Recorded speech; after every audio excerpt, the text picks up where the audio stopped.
제가 오늘 전하는 말씀 우리 같이 한번 말씀 제목을 읽어보겠습니다. 시작. 선지자가 있었음을 알리라. 여러분, 예배는 우리 하나님과의 만남의 자리죠. 하나님을 만나는 자리입니다. 여러분 준비가 되셔서 오셨습니까? 우리 하나님을 만날 준비를 하고 오셨어요? 우리가 말씀을 듣고 또 예배하면서 찬양하고 기도하면서 우리의 모습을 발견하게 되고 우리가 어떻게 내가 잘못 살아왔구나, 이렇게 살아가야지, 이런 방향을 얻게 되는 시간이 바로 예배의 시간입니다. 우리가 매주 드리기 때문에 약간 습관적으로 우리가 드리는 경우가 있죠. 습관적으로 우리가 매주 드리기 때문에 특별한 기대가 없이 나올 때가 있습니다. 어떤 미국의 한 유명한 목사님이요, 설교를 참 잘하시는 목사님인데 그분이 설교를 준비하시다가 깜빡 잠에 들었다고 합니다. 잠에 들었는데도 거기서도 설교를 하고 있더래요. 꿈에 설교를 하고 있는데 설교를 딱 하고 있는데 한 30대 남자의 얼굴이, 낯선 남자인데 30대의 남자의 얼굴이 보이더라는 거예요. 그래서 저 사람 누굴까? 그래서 이제 생각만 하고 이제 예배를 다 마치고 또 이제 성도들하고 인사를 하고 그 낯선 남성을 한번 만나보려고 했는데 언제 나갔는지 없어져 버렸대요. 그래서 안내위원한테 물어봤습니다. 어디 있냐고. 그 사람 혹시 아는 사람이냐고 했더니 안내위원이 그러는 거예요. 당연히 압니다. 그게 누군데요? 그랬더니 바로 예수라는 사람입니다 라고 얘기를 했다는 거죠. 그 예수라는 말에 깜짝 놀래가지고 그 사람이 꿈에서 깹니다. 그 경험 이후로 이 목사님은 예배를 드릴 때 항상 성도 가운데 예수님이 와 계시다는 것을 믿고 설교를 했다라고 합니다. 예배는 우리가 하나님이 함께 하시는 그 자리라는 걸 우리가 잊지 말아야 됩니다. 저는 제단 앞에 섰을 때마다 항상 그 두렵고 떨림으로 예배를 인도합니다. 사람이 두려워서가 아니고요, 제가 주님 앞에 경고망동하지 않기 위해서 정말 두렵고 떨림으로 예배에 이 제단 앞에 섭니다. 이 예배는 여러분들의 영적인 생명력을 결정하는 중요한 자리이기 때문에 제가 함부로 어디 와서 농담을 하는 그런 자리가 아니기 때문에 정말 경외함으로 이 예배를 참여하는 것입니다. 예배를 통해서 우리가 세상에서는 얻을 수 없는 그런 영적인 유익을 얻습니다. 여러분, 세상 모임에서 예배처럼 우리 자신의 모습을 발견할 수 있는 그런 모임이 있나요? 여러분이 야구장 가서 은혜가 되시는가요? 야구장 가서 우리 모습이 발견되진 않죠. 게임하다가 은혜 받진 않죠. 캐릭터를 선물 받지. 은혜를 받진 않습니다. 이 예배 시간에는 하나님께서 특별하게 많은 예배 모임이 있지만 특별하게 하나님께서 교회 안에서 예배를 드리게 하심으로 거기서 하나님이 특별하게 말씀하시겠다고 약속하신 겁니다. 구약에도 보면요, 하나님은 전지전능하시고 무소부지하시기 때문에 어디서든지 한 사람 한 사람들 만나서 얘기하실 수 있습니다. 그런데 굳이 성막을 만들고 그 성막에서 만나겠다고 약속하셨습니다. 신약에서도 마찬가지로 우리가 어디든지 하나님은 계십니다. 그러나 하나님께서 교회를 세우시고 그 교회의 예배를 통해서 말씀하시고 역사해 주시는 것입니다. 예배는 성도의 영적인 성장에 정말 필수적인 것입니다. 이거는 대체가 불가능한 겁니다. 여러분, 우리가 코로나 시기를 겪으면서 한 가지 안 좋은 점이라면, 좋은 점은 줌으로 여러 많은 미팅을 하게 된 것은 참 좋은 일인데요, 예배에 관련해서는 우리가 코로나를 거치면서 잃어버린 게 많습니다. 여러분, 가나안 성도라는 말 잘 아시죠? 가나안, 안 나가 성도죠. 안 나가. 반대로 교회를 나가지 않는 사람입니다. 예수님을 믿는다고 하지만 교회를 나가지 않는 사람이 부쩍 는 거예요. 그래서 온라인으로 예배를 드리고 그걸로 예배를 드렸다, 이렇게 생각하는 겁니다. 이 유럽에도 우리가 잘 알지만 부활절과 그 성탄절에만 나오시는 분들이 많잖아요. 예배에 많지는 않죠. 사실 그것도 안 나오시는 분들이 대부분인데요, 그러면서도 본인의 정체성은 기독교인으로 우리가 밝히는 것을 볼 수가 있습니다. 여러분, 하나님 앞에 나오지 않는데 진정한 하나님의 백성일 수 있을까요? 여러분, 연주를 하시니까 연주를 여러분이 집에서 연습하는데 실전에는 절대 나오지 않는 사람이 만약에 있다면 그 사람이 좋은 연주자가 될까요? 우리 유소영 집사님처럼 이렇게 카네기 홀에서도 서가지고 이렇게 찬양하시면서 또 이런 무대에서 여기 카네기 홀도 더 좋은 데죠. 그렇게 서서 찬양하고 하는 사람이 정말 훌륭한 연주자가 되는 거죠. 단순히 내 생각만으로 아니면 내가 집 안에서만 연주를 한다고 해서 그 사람이 훌륭한 연주자가 되는 건 아닙니다. 예배에 나오지 않으면서 나는 하나님의 거룩한 사람이고 훌륭한 사람이다, 하나님의 백성이다라고 자처하기는 너무나 리스크가 큽니다. 에스겔 선지자는요, 바벨론이 2차 포로를 끌고 갈 때 함께 끌려갔던, 바벨론으로 포로로 끌려갔던 사람입니다. 다니엘도 그랬고 예레미야도 다 같은 동시대의 선지자죠. 에스겔 선지자가 포로로 끌려가서 이 바벨론 지역에서 거기서 이제 그 남은 사람들, 끌려온 사람들을 대상으로 왜 예루살렘이 멸망할 수밖에 없었는가, 그 이유에 대해 설명해 주고요. 그럼에도 불구하고 성전 파괴가 끝났다 성전이 파괴됐다 하더라도 하나님께서는 다시 이스라엘을 회복시키실 거라는 그 메시지를 예언을 하게 합니다. 이 에스겔은 제사장이었습니다. 제사장. 하나님께서는 에스겔을 파수꾼이라고 33장에 보면 파수꾼으로 부르십니다. 파수꾼으로 부르고 좀 훈련을 하시는데요. 네가 만약에 내가 말하는 그 말씀을 그대로 전하지 않으면, 그래서 그 경고의 말씀을 갖다가 백성들이 모르고 그 화를 당하면 그 화를 너에게서 찾겠다라고 말씀하십니다. 네가 그러나 말씀을 전했는데도 불구하고, 경고의 말씀을 전했는데도 불구하고 듣지 않는 건 너의 책임은 아니다 라고 하나님께서 그 말씀을 맡겨주시면서 정말 두렵고 떨림으로 진리의 말씀을 선포하게 하신 거예요. 그런 이 에스겔이 전하는 이 하나님의 말씀을 정작 이스라엘은 어떻게 받아들였을까요? 우리 한번 같이 30절을 읽어보겠습니다. 30절 시작. 인자야, 내 민족이 담 곁에서와 진문에서 너와 대하여하며 각각 그 형제와 더불어 말하되 이르기를, 자 가서 여호와께로부터 무슨 말씀이 나오는가 들어보자 하고, 담 곁에서와 진문에서 너에 대해서 얘기했다는 거예요. 에스겔 너에 대해서 백성들이 담 곁에서 문 옆에서 에스겔 선지자, 에스겔 제사장에 대해서 이러쿵 저러쿵 뒷담화를 얘기한 겁니다. 걔 저렇고 어쩌고 이렇게 뒤에서 그렇게 얘기를 한 거예요. 그리고 이제 이 여호와께로부터 무슨 말씀이 나오는가 들어보자. 이 말은 어떻게 보면 영적으로 뭐 소원이 있어서 이렇게 말하는 것처럼도 들리긴 하는데요. 뒤에 31절 보면 그건 아닌 것 같아요. 에스겔이 또 무슨 말 하나 한번 드러나 보자. 이런 말입니다. 31절에 백성이 모이는 것 같이 내게 나오면 내 백성처럼 내 앞에 앉아서 내 말을 들으나 그대로 행하지 아니하니 이는 그 입으로는 사랑을 나타내어도 마음으로는 이익을 따릅니다. 백성들이 모여서 성회로 나옵니다. 하나님의 말씀을 듣기 위해서 안식일에 성회로 나옵니다. 겉으로 볼 때는 하나님의 말씀을 사모해서 모이는 것으로 보입니다. 그러나 에스겔이 말한 것처럼 말씀을 듣기는 들어도 그대로 행하지는 않더라는 겁니다. 입으로는 사랑을 말했지만, 사랑을 말하고 그렇게 살 것처럼 얘기를 했지만 실제 마음은 다른 곳에 가 있었다는 겁니다. 이 자기 이익을 따라갔다는 것은 다른 성경에는 자기 욕심을 따라갔다라고 이렇게 번역이 되어 있어요. 말씀은 말씀이고 나의 삶은 나의 삶이었다라는 거죠.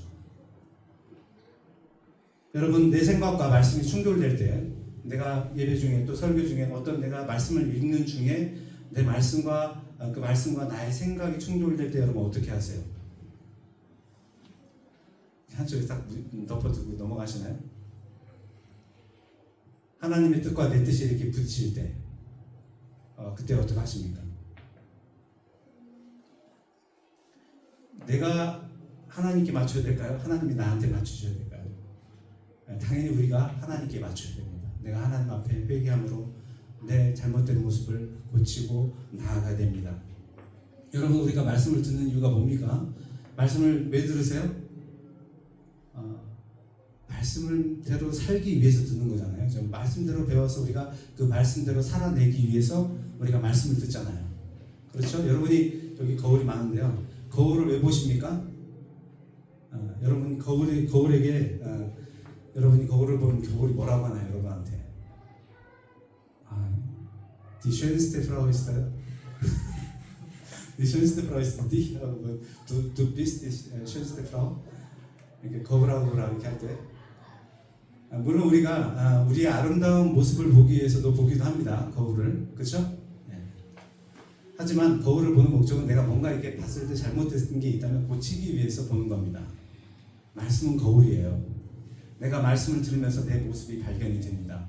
그래서 그 말씀을 보고 내가 이건 내가 고쳐야 되겠구나 해서 말씀을 듣다 보니까 내가 이거는 괜찮다고 생각했는데 이것도 하나님이 싫어하시는 거였구나 깨닫고 고치게 되는 겁니다.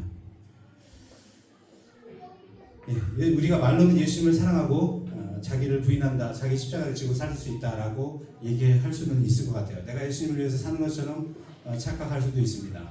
제가 언젠가 주재원으로 모 대기업에 근무하시는 주재원이 이제 간증을 하시는 걸 들었는데요. 이분이 월요일부터 일요일까지 일을 하십니다. 그럼에도 불구하고 본인은 간증을 하는데 하나님을 위해 산다고 이렇게 고백을 하시더라고요. 물론 그렇게 살 수도 있죠. 근데 내 시간을 대부분을 다 세상 일에 쓰고 있고 내가 돈 벌기 위해서 쓰는데 그럼에도 불구하고 나는 하나님을 위해 살고 있다고 정신승리하는 거죠. 내가 사람은 그래요. 주관적이기 때문에. 그러나 정말 객관적으로 하나님이 보실 때 우리가 하나님의 말씀대로 살고 있는지는 우리가 되돌아 봐야 됩니다. 여러분, 우리가 넓은 길은 가기가 쉽다고 합니다. 자기를 부인할 필요가 없습니다. 나를 굳이 아프게 고칠 필요가 없이 그냥 갈 수 있습니다. 지금 이대로 잘하고 있다라고 하고 특별하게 어려운 순종을 요구할 때 그건 하나님 뜻이 아닐 거야 라고 이렇게 치부해버리는 겁니다. 힘들게 예배 자리에 나오지 않고 그냥 온라인으로 볼 수도 있다라고 얘기합니다. 너무나 쉬운 길이죠. 하나님은 뭐 우리가 그렇게까지 간절히 기도하지 않아도 다 아시기 때문에 우리를 사랑하시기 때문에 다 알아서 우리를 도와주실 것이다 라고 생각합니다. 여러분, 이 넓은 길의 끝에는 누가 있을까요? 좁은 길의 끝에는 예수님이 계십니다. 이 넓은 길의 끝에는 누가 있을까요? 잘 아시죠? 마귀가 있습니다. 그럴듯하게 속여서 여러분들이 편안함 가운데 익숙함 가운데 살기를 자꾸 종용해서 결국에는 믿음 안에서 깨어나지 못하게 만드는 겁니다. 당시 이스라엘 백성들이 이 선지자 에스겔에 대해서 어떻게 생각했는가가 우리 32절에 나와 있습니다. 같이 한번 읽겠습니다. 32절. 그들이 내가 고운 음성으로 사랑의 노래를 하며 음악을 잘하는 자같이 여겼나니 내 말을 듣고도 행하지 아니하거니와. 에스겔이 목소리가 고왔던 것 같습니다. 고운 음성으로 사랑의 노래를 하며 음악을 잘하는 자같이 여겼다라는 겁니다. 여러분, 구약의 제사장들이 찬양합니다. 그 찬양대의 사람들은 제사장들이 하는 겁니다. 일반 성도들이 하지 않아요. 찬양대는 제사장들이 합니다. 쉽게 말해서 목사님들이 이 찬양대를 쓰는 거예요. 사실은 그만큼 또 찬양이 중요합니다. 찬양을 한다는 게. 그래서 에스겔이 찬양을 했던 거죠. 아름다운 목소리로 찬양을 하는 것. 그 찬양을 드리고 이제 설교도 했을 거 아니에요. 그런데 그걸 보면서 저 음악 잘하네, 노래 좋네, 잘하네 이렇게 본 거예요. 에스겔 선지자를 보면서. 분명히 그들이 에스겔이 또한 그 예배를 아주 즐겁게 즐기고 누렸습니다. 근데 딱 거기까지였다는 거예요. 에스겔이 무슨 말씀을 전했는지를 기억하지 못하는 겁니다. 에스겔이 무슨 말씀을 하고 있는지 전혀 관심 갖지 않았다는 거예요. 의뢰 그렇게 하는 것이려니 하고 말씀에 대해서는 눈이 가려져 있었다는 걸 알 수가 있습니다. 여러분, 이거는 마치 우리가 유명한 가수의 노래 대중가요 막 듣다 보면 가사는 잘 모르겠는데 잘 안 들리는데 그 느낌과 분위기 때문에 좋아하는 경우가 많죠. 옛날에 70년대 말에 나온 그 보니엠이라는 그룹이 있습니다. 독일에. 아시죠? 보니엠. 모르시나요? 보니엠이라는 그룹 이름도 그 작곡가가 그냥 TV에 보다가 보니하고 M을 합쳐서 이렇게 만든 겁니다. 드라마 보다가. 근데 그 보니엠이라는 그룹의 이름 노래는 아실 거예요 아마. 여러분 그 아주 7, 80년대 디스코장을 달궜던 그 리버스 오브 바빌론이라는 바빌론 강들이라는 그런 노래 들어보셨습니까? 우리 강민영 집사님 모르시는 표정인데 이러면 또 불러야 되는데 the river 또 뭐죠? 또 by the river of Babylon there we sat down yeah we ran when we remember Zion 네. 이제 아시죠? 써니라는 노래 아시잖아요. 써니라는 노래도 이 본인이 작곡한 곡이죠. 여러분 근데 이게 가사를 들어보시면 우리가 바벨론 강가에서 시온을 생각하면서 우리는 울었습니다 라는 가사입니다. 아주 성경적인 가사입니다. 이게 성경적인 가사인데 우리 디스코 댄스 클럽에서 울려 퍼졌다는 거예요. 그 가사에 대해서는 전혀 관심이 없는 거예요. 리듬이 너무 경쾌하고 재밌기 때문에 그걸 따라 하는 겁니다. 마치 그런 것처럼 이 에스겔이 전한 말씀을 무엇을 의미하는지 그런 내용은 살펴보지 않았고요. 관심 갖지 않았고 마치 이런 유행가 가사처럼 들었다라는 겁니다. 늘 예배 중에 순서가 있으니까 설교한 시간 나와서 하니까 그렇게 하는가 보다 하고 이제 넘어간 거예요. 당시에도 예배를 즐기며 소비했다라는 거죠. 여러분 오늘날 예배를 소비한다는 말을 들어보신 적 있죠? 예배를 소비합니다. 마치 컨텐츠처럼 우리가 소비하고 넘어가는 거예요. 그 예배의 말씀을 통해서 내가 어떤 변화가 일어나는 게 아니고요. 내가 그냥 선택해서 쉽게 즐기고 넘어가는 겁니다. 여러 목회자의 설교가 다 유튜브에 올라오고 있습니다. 그래서 그걸 내가 원하는 대로 취해서 추사 선택해서 들을 수 있는 시대가 되었습니다. 그러나 여러분 유튜브 설교를 들으시다가 막 감동이 북받쳐서 회개하시고 거듭나고 이런 경험들을 하시는 경험 보셨나요? 설문조사를 보는데 그런 경우는 별로 없었다고 합니다. 설문조사를 했는데 분명히 쉽게 우리가 말씀을 접근하지만 그럼에도 불구하고 그 은혜라는 것은 여러분 내가 유튜브 영상 하나 보면서 내가 거기다 목숨을 걸진 않잖아요. 내가 그만큼 간절한 마음으로 예배를 이 유튜브 영상을 시청하는 건 아니잖아요. 그렇기 때문에 거기에 하나님께서 강하게 역사하지 않으시는 거예요. 여러분이 어려운 가운데서도 먼 거림에도 불구하고 예배 자리에 사모해서 나올 때 그걸 하나님께서 보시고 은혜를 베푸시거든요. 제가 아는 선교사님은 매주 한 200km 정도 되는 거리를 하나님이 가라고 하시니까 200km 갔다가 200km 갔다가 한 4시간 정도로 왕복으로 쓰면서 매주 한 수년간을 한 6년 정도를 그렇게 예배를 드리시더라고요. 하나님이 그렇게 가라고 자기에게 말씀하셨다고. 일찍 오세요. 그래서 예배도. 여러분 그것이 하나님께서 보시는 겁니다. 하나님께서 어떤 마음으로 우리가 예배 가운데 나왔는지 보시고 하나님이 그 사람에게 은혜를 베푸시는 겁니다. 오늘날 교회는 전공자들로 이루어진 전문 찬양팀과 아주 고퀄리티의 음향 시스템을 갖추고 있고요. 잘 짜여진 그 콘티에 따라서 정확한 시간에 시작해서 정확한 시간에 끝납니다. 제가 한국에서 이제 큰 교회에서 예배를 드릴 적이 있었는데요. 딱 1시간이더라고요. 처음부터 시작해서 딱 예배 끝나고 축도까지 1시간이에요. 그래서 1시간 딱 끝나고 나니까 그 다음 팀이 딱 들어와서 성가대 2부팀, 3부팀 또 똑같이 해가지고 다 끝납니다. 그래서 목사님이 설교를 하는데 이제 본론도 들어가겠구나 했는데 끝나버리는 거예요. 그리고서는 한 차례가 쫙 빠져나가고 친교실로 국수 먹으러 가더라고요. 쫙 갑니다. 10,000명이 넘기 때문에 그 교회가 그렇게 이렇게 하더라고요.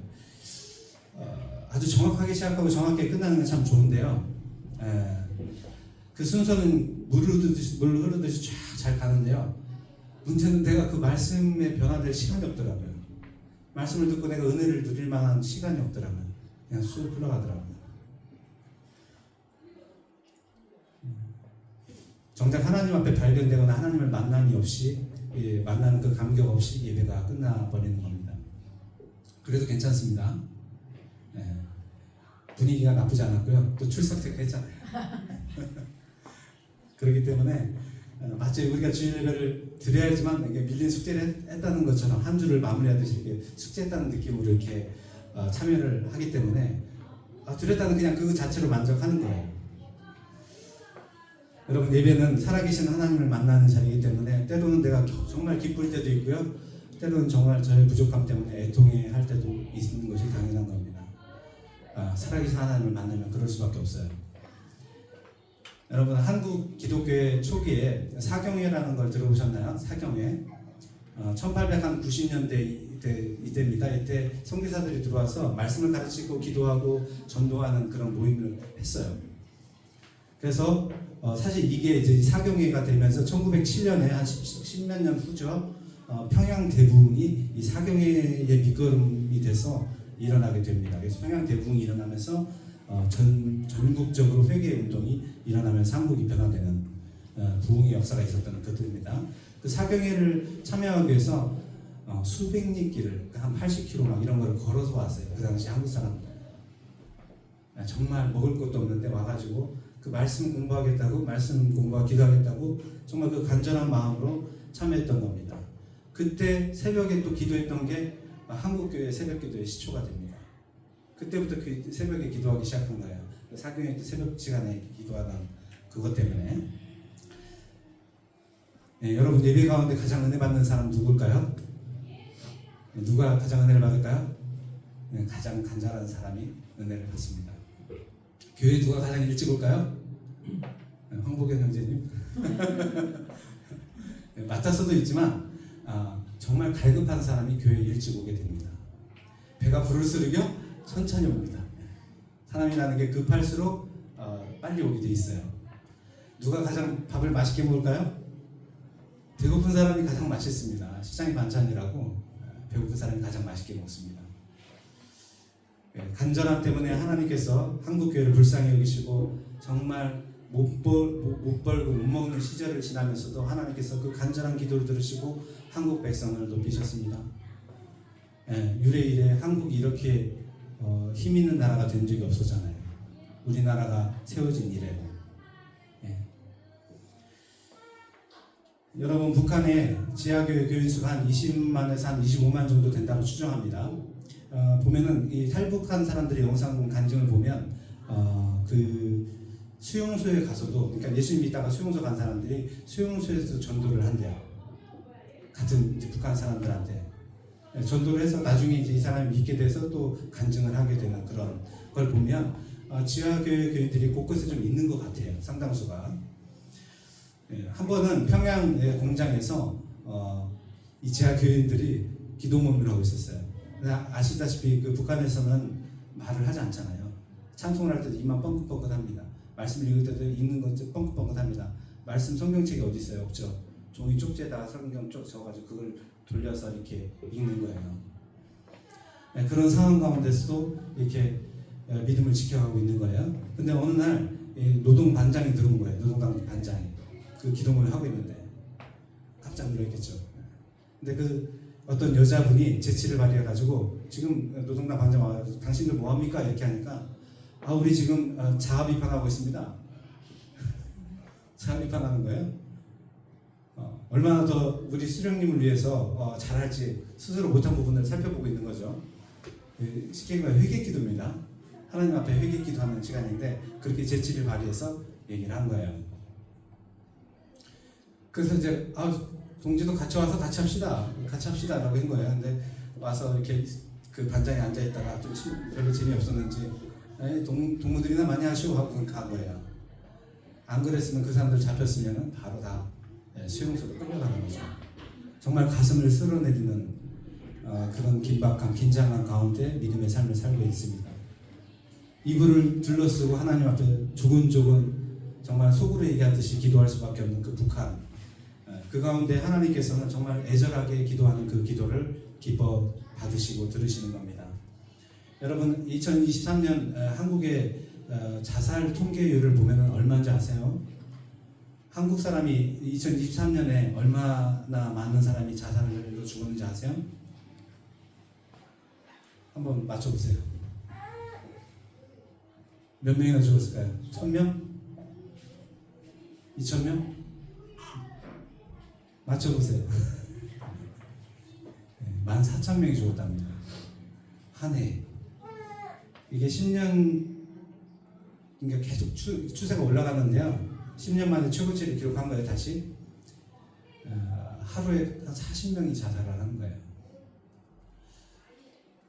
탈북한 사람이 그러더라고요. 아니, 왜 죽냐고. 왜 죽냐고. 북한에서는 북한에서야말로 죽어도 이상하지 않을 만큼 그렇게 고통당하면서 정말 이게 지옥이다라고 해서 수용소에서 그렇게 고통당하면서도 살려고 하는데 왜 물질적으로도 풍요하고 자유가 있는데 왜 죽으려고 하느냐.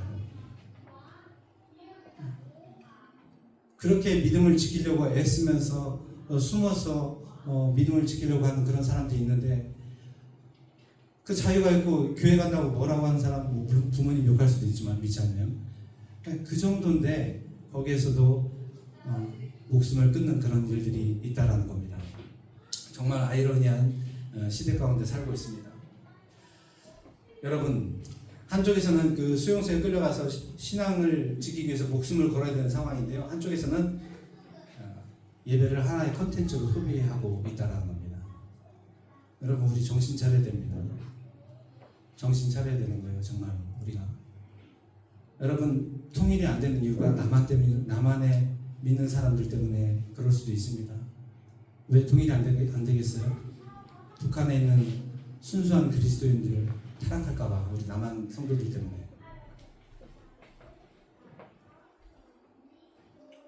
여러분 예배에 목숨을 걸지 않는데 말씀이 내 안에 심겨지겠습니까? 간절히 하나님을 찾아올 때 하나님께서 만나 주신다고 했는데 부르짖지 않는 기도에 하나님께서 응답하실까요? 예, 여러분 배부름 속에 드리는 예배는요 하나님을 만날 수도 없고 그 말씀이 들어왔다 툭 튕겨 나갑니다. 마치 돌짝밭처럼 말씀을 받는 듯 하는데 조금만 지나면 바로 말씀이 사라지는 겁니다. 그냥 에스겔이 전했던 그 말씀들이 그냥 스치듯 싹싹 지나간 거예요. 그렇게 회개를 새로워져야 된다. 이제는 하나님이 예루살렘 멸망케 한 거는 우리로 깨어나도록 하시기 위해서 하나님께서 치신 것이다. 그러니까 우리 이 바벨론의 우리들이라도 깨어나야 된다. 변화해야 된다라고 이렇게 소리치면서 외쳤던 말들을 그냥 의례 매주 드려지는 예배에 구색을 맞추는 그런 말씀으로 그냥 듣고 치부해 버린 겁니다. 여러분 그런 예배는요 정기적으로 드려지지만 변화가 없다는 거예요. 사람들이 예배는 드리지만 변화가 없어요. 여러분 왜 한국교회가 이런 상태가 됐겠어요? 예배는 드렸지만 변화가 없었기 때문에 그렇습니다. 변화가 없었다는 건 왜 변화가 없었겠어요? 말씀을 선포되는데 왜 변화가 없어요? 그게 내 말씀, 나에게 주신 말씀을 받아들이지 않았다는 거예요.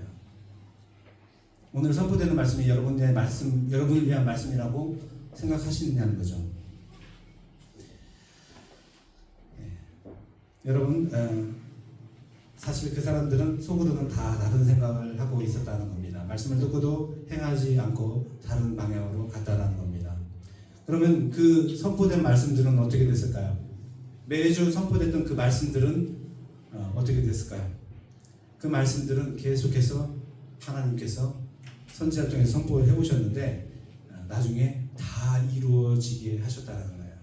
그 말씀대로 이루어지게 하셨다는 거예요. 여러분 민수기 23장 19절에 이렇게 말씀하십니다. 하나님은 사람이 아니시니 거짓말을 하지 않으시고 인생이 아니시니 후회가 없으시도다. 어찌 그 말씀하신 바를 행하지 않으시며 하신 말씀을 실행하지 않으시랴. 이사야서 40중 11절 말씀입니다. 내가 동쪽에서 사나운 날짐승을 부르며 먼 나라에서 나의 뜻을 이룰 사람을 부를 것이라. 내가 말하였은즉 반드시 이룰 것이요 계획하였은즉 반드시 시행하리라.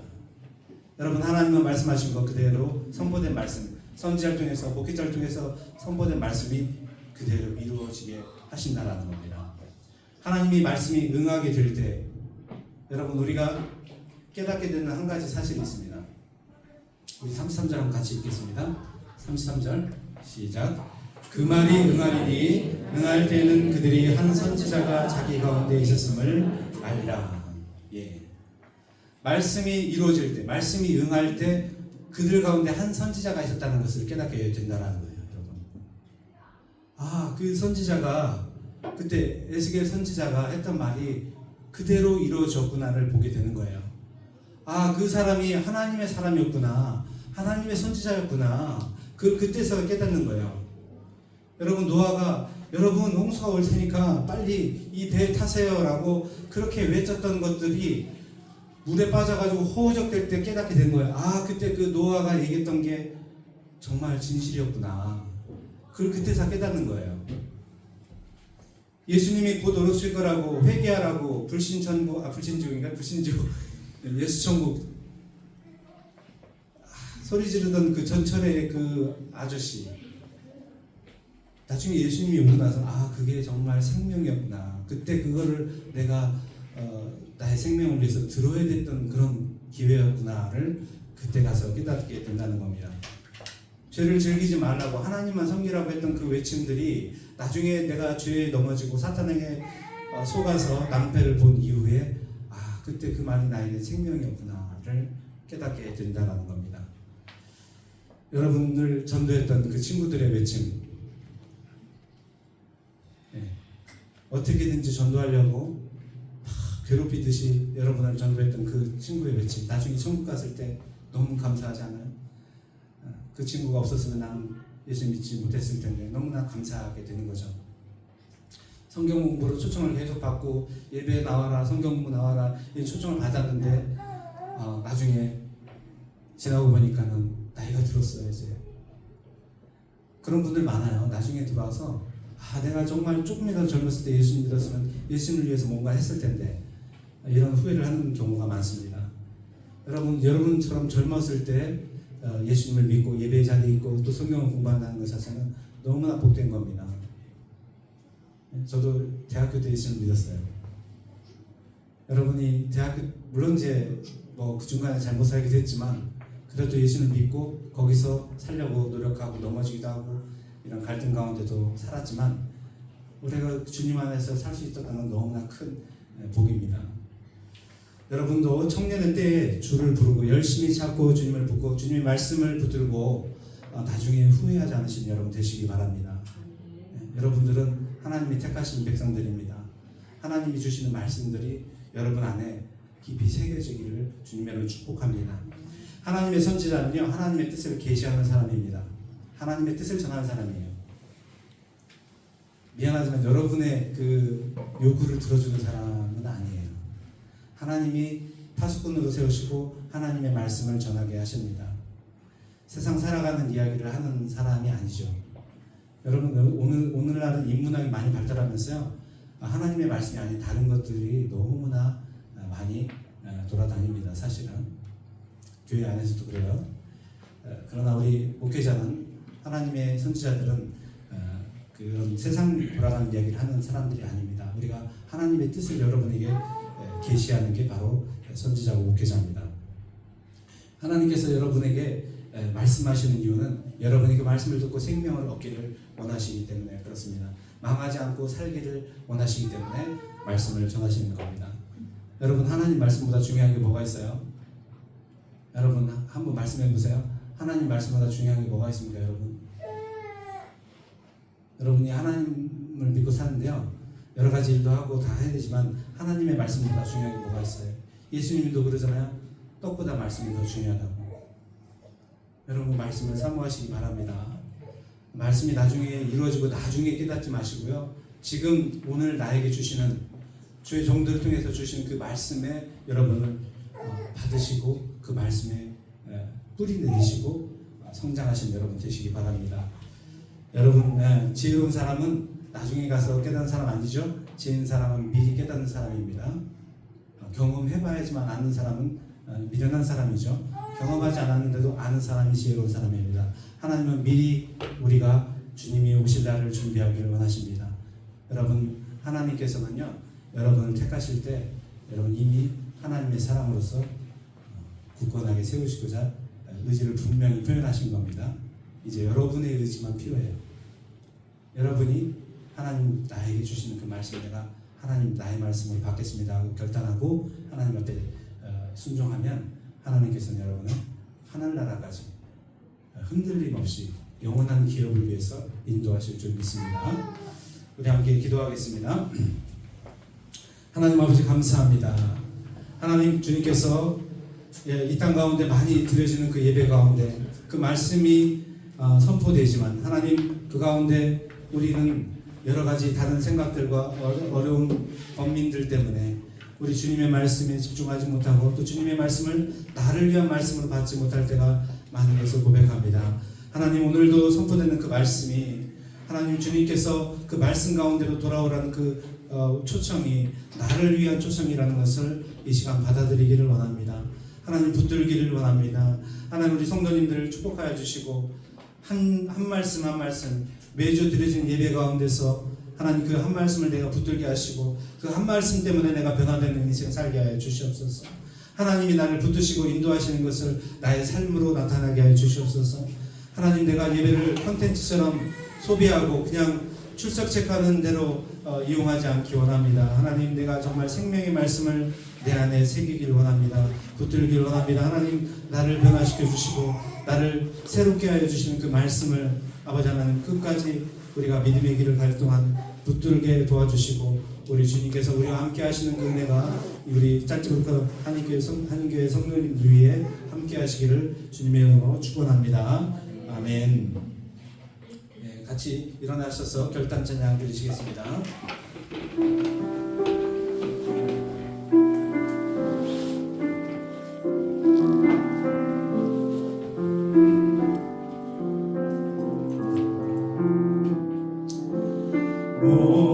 목마른 사슴치는 물을 찾아 헤매이듯이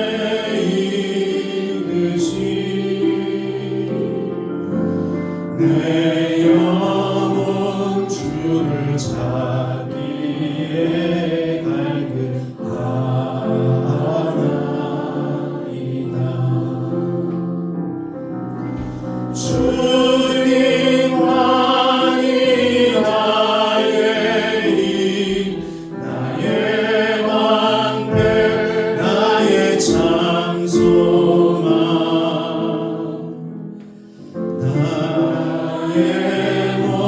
정성 다하셔서 주님 경배합니다. 아멘. 금보다 귀한 나의 주님, 금보다 귀한 나의 주님 내게 마음으로 주신 주